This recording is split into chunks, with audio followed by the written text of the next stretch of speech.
The last century has been truly turbulent for mankind. Global wars and conflict, weapons with an ever-increasing capacity for destruction, natural disasters on a colossal scale, plagues that sweep the earth. These are just some of the great tribulations that have impacted millions in recent history. But all of these events will pale in comparison to the horrors of the coming Dajjal. Dajjal is an Arabic word that means deceiver or liar. Mankind has been warned about the great dangers of the Dajjal since the beginning of time. The Prophet Muhammad, peace and blessings be upon him, taught us that every single prophet that was ever sent by God informed their people about the Dajjal. To fully comprehend the Dajjal, we must first understand who Jesus is, as these two individuals are inextricably linked. Muslims believe in Jesus, who Islam teaches is a great prophet and messenger sent by God. He is also the Messiah, meaning chosen one, the salvific figure sent to redeem the children of Israel. God granted him many miracles, such as feeding multitudes and healing the sick. Despite such signs and wonders, he was rejected by the majority of the children of Israel and had only a handful of followers. Compared to Jesus, the Dajjal is a false Messiah. He is the Antichrist, as he is the opposite of Jesus in many ways. The Dajjal is a major sign of the apocalypse. His arrival will signify that the world is nearing its end. He will be sent by God as a test, the greatest of trials for mankind. In his possession will be the treasures of the earth, mountains of gold, silver, jewels.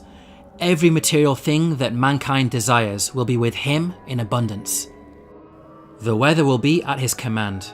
He can make the heavens open up and the clouds pour forth with rain, so that crops grow and are plentiful.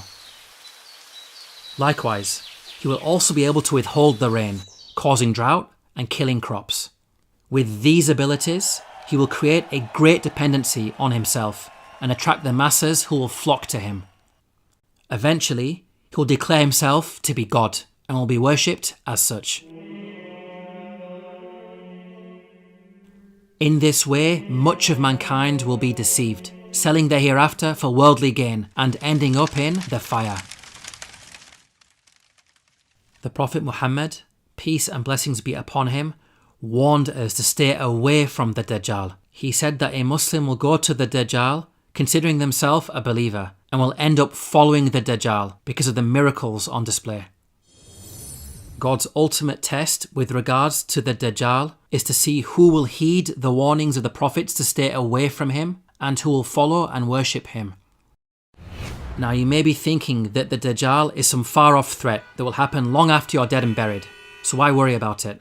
But the reality is that our hearts and minds are already being conditioned and programmed to accept the message of the Dajjal, and many of us don't even realise it.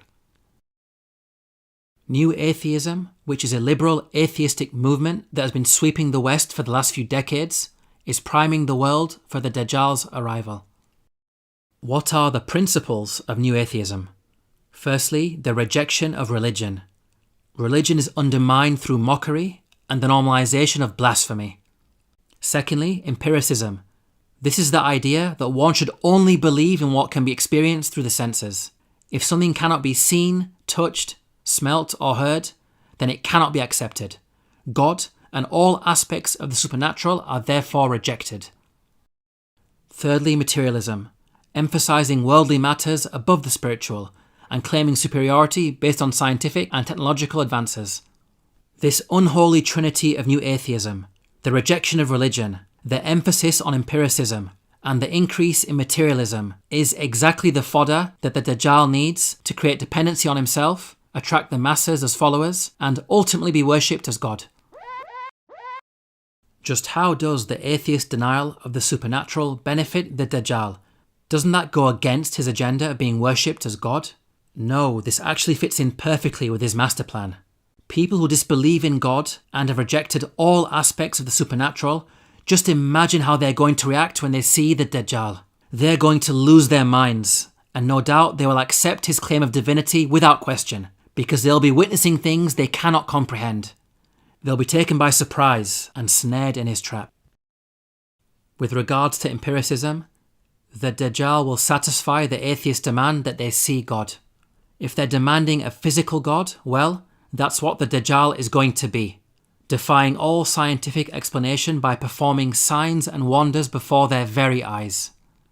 With regards to materialism, those inclined towards greed, those inclined towards selfishness shall join his ranks. Sound far-fetched? In recent pandemics, we've seen people going crazy, literally fighting, over simple creature comforts like toilet paper. Now just imagine how anxious people will become when essentials for life, such as food, water and shelter, are taken away. Now, whether the new atheist movement is a knowing accomplice and in on some grand conspiracy, or whether it is an unwitting pawn in the Dajjal's game is beside the point. As we have seen, there is an uncanny correlation between the ideology they are pushing and the methodology of the Dajjal. Prophet Muhammad, peace and blessings be upon him, taught that in order to protect ourselves against the Dajjal, we should recite the first 10 verses of the chapter of the Quran known as Al-Kahf, the cave. The 9th verse of the chapter of the cave draws our attention to a particular story known as the sleepers of the cave.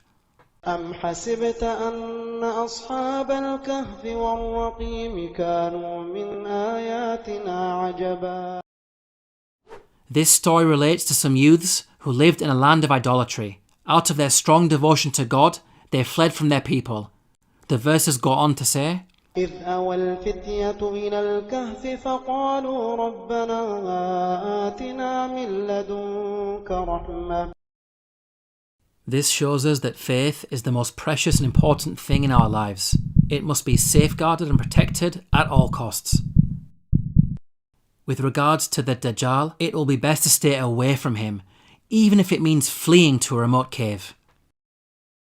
وربطنا على قلوبهم إذ قاموا فقالوا ربنا رب السماوات والأرض لن ندعو من دونه إلها لقد قلنا إذا شططا. Here we are directed to avoid the worship of idols, statues, carved images, human beings, and anything besides God. This goes directly against the Dajjal's plot to be worshipped as God.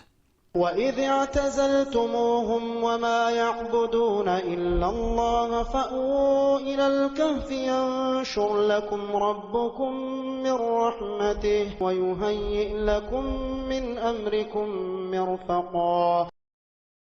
Note here the theme of belief in the unseen and putting your trust in and relying on God. This goes directly against the empiricism of new atheism. In fact, if you look at this chapter of the Quran as a whole, many of its themes and messages are a counter to the Dajjal and new atheism. For example, the story of the man and the garden. وَاضْرِبْ لَهُم مَّثَلَ الرَّجُلَيْنِ جَعَلْنَا لِأَحَدِهِمَا جَنَّتَيْنِ مِنْ أَعْنَابٍ وَحَفَفْنَاهُمَا بِنَخْلٍ وَكَانَ لَهُ ثَمَرٌ فَقَالَ لِصَاحِبِهِ وَهُوَ يُحَاوِرُهُ أَنَا أَكْثَرُ مِنكَ مَالًا وَأَعَزُّ نَفَرًا وَدَخَلَ جَنَّتَهُ وَهُوَ ظَالِمٌ لِنَفْسِهِ قال ما أظن أن تبيد هذه أبدا. Here the man who possessed beautiful and bountiful gardens believed that he was superior to those who had less than him.